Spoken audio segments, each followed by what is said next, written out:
নমস্কার বন্ধুরা, সুপ্রিয়া রান্নাঘরে আবার একটা নতুন পর্বে তোমাদের সকলকে স্বাগত। আজকে ডিম দিয়ে একটা দারুণ স্বাদের নতুনত্ব একটা রেসিপি আমি তোমাদের সাথে শেয়ার করব। একবার হলে ডিমের এই রেসিপিটা বাড়িতে বানিয়ে খেয়ে দেখো, খেতে এতটাই টেস্টি হবে যে একবার বানিয়ে খেলে বারবার বানিয়ে খেতে ইচ্ছে করবে। তাহলে চলো বন্ধুরা, দেখে নেওয়া যাক আজকের রেসিপিটা কিভাবে বানানো হয়। ডিম দিয়ে রেসিপিটা বানানোর জন্য এখানে 4টে ডিম সিদ্ধ করে নিয়েছিলাম, আর ডিমের খোসা আমি আগে থেকে ছাড়িয়ে রেখে দিয়েছি।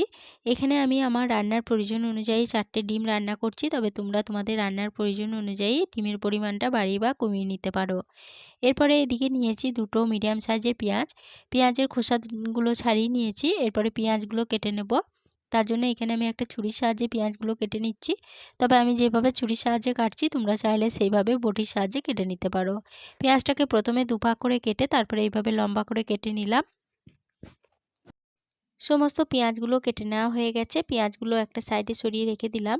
এদিকে নিয়েছি 6 ক রসুন। রসুনের খোসা আমি আগে থেকে ছাড়িয়ে রেখেছিলাম।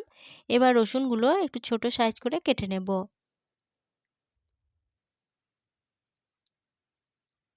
রসুনগুলো দেখো কেটে নেওয়া হয়ে গেছে, আর ঠিক এইভাবে ছোট সাইজ করে রসুনগুলো কেটে নিলাম। রসুনগুলো একটা সাইডে সরিয়ে রেখে দিচ্ছি। এদিকে নিয়েছি 4টে কাঁচা লঙ্কা। এখানে কাঁচা লঙ্কা ঝালটা তোমরা যেরকম ঝাল খেতে চাও সেরকম অনুযায়ী কিন্তু কম বেশি করে নিতে পারো। কাঁচা লঙ্কাগুলোকে দেখো দুভাগ করে কেটে নিলাম। এরপরে এগুলো একটা সাইডে সরিয়ে রেখে দিচ্ছি। এদিকে গ্যাসের ওভেনে একটা কড়াই বসিয়ে গ্যাসটা অন করে কড়াইয়ের মধ্যে দিয়ে দিচ্ছি 4 চামচ সর্ষের তেল। এখানে আমি রেসিপিটা সর্ষের তেলে বানাচ্ছি, তবে তোমরা চাইলে কিন্তু সাদা তেলেও রেসিপিটা বানিয়ে নিতে পারো। তেলটা দিয়ে দেওয়ার পরে তেলটা ভালোভাবে গরম হয়ে যাওয়ার পরে যে সমস্ত পেঁয়াজ, রসুন, কাঁচা লঙ্কা কেটে রেখেছিলাম সেগুলো তেলের মধ্যে দিয়ে দিচ্ছি। রসুন, পেঁয়াজ, কাঁচা লঙ্কা তেলের মধ্যে দিয়ে দিলাম। এরপরে দিয়ে দেব কাজু বাদাম। এখানে আমি 2 চা চামচ ভাঙা কাজু বাদাম ব্যবহার করছি, তবে তোমরা চাইলে পরে 6-7টা গোটা কাজু বাদাম এই তেলের মধ্যে দিয়ে দিতে পারো। এরপরে দিয়ে দিলাম আদা। এখানে হাফ ইঞ্চি আদাকে ছোট টুকরো করে নিয়েছিলাম, আদা দিয়ে দিলাম।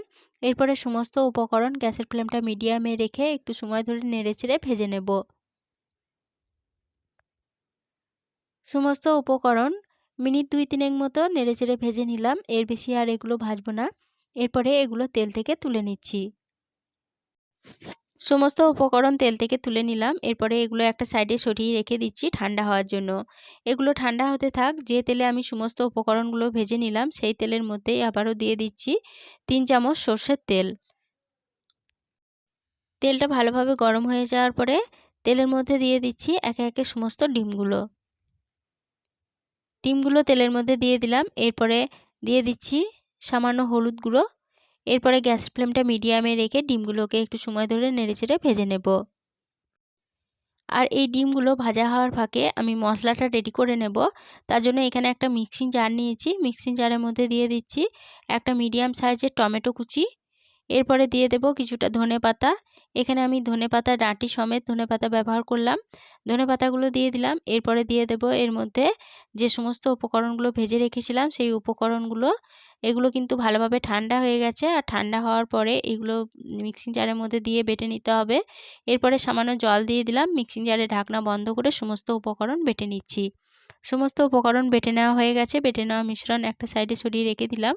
এদিকে ডিমগুলো একটু সময় ধরে বেশ ভালোভাবে লালচে করে নেড়েচেড়ে ভেজে নিলাম। ডিমগুলো ভালোভাবে ভাজা হয়ে গেছে।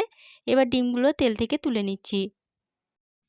সমস্ত ডিমগুলো তেল থেকে তুলে নেওয়ার পরে ওই ডিম ভাজা তেলে ফোড়নের জন্য দিচ্ছি সামান্য একটু গোটা মৌরি। এরপরে দিয়ে দিচ্ছি একটা দারচিনির টুকরো, একটা এলাচ, একটা লবঙ্গ। এরপরে ফোড়নগুলো ভালোভাবে ভেজে নিচ্ছি। ফোড়নগুলো ভালোভাবে ভেজে নেওয়ার পর ফোড়ন থেকে যখন সুন্দর গন্ধ বেরোতে শুরু করে দিয়েছে তখন তেলের মধ্যে দিয়ে দিচ্ছি একটা মিডিয়াম সাইজের পেঁয়াজ কুচি। পেঁয়াজটাকে আমি এইভাবে ছোট করে কুচি করে রেখেছিলাম। পেঁয়াজ কুচিগুলো দিয়ে মিডিয়াম ফ্লেমে বেশ কিছুক্ষণ সময় ধরে নেড়েচেড়ে ভেজে নিচ্ছি। পেঁয়াজগুলোকে দেখো নেড়েচেড়ে ঠিক এইভাবে ভেজে নিয়েছি, এর বেশি আর কিন্তু পেঁয়াজগুলো ভাজবো না। এবার যে মশলাটা বেটে রেখেছিলাম সেই মশলার পেস্টটা সমস্ত দিয়ে দিলাম। এরপরে এর মধ্যে দিয়ে দিচ্ছি মিক্সিং জারটা ধুয়ে সামান্য একটু জল। এরপরে কালারের জন্য দিচ্ছি হাফ চা চামচ কাশ্মীরি লঙ্কা গুঁড়ো, হাফ চা চামচ হলুদ গুঁড়ো।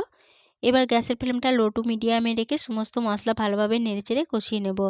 আর আমি এই রান্নার মধ্যে কোনো রকম জিরে গুঁড়ো বা ধনে গুঁড়ো ব্যবহার করছি না, তবে তোমরা চাইলে দিতে পারো, আবার নাও দিতে পারো।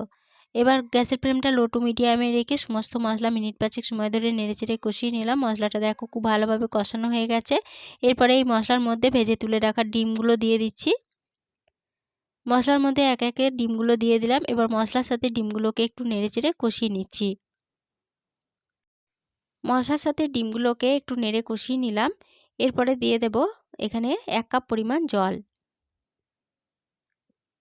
এরপরে দিয়ে দেব স্বাদ অনুযায়ী লবণ।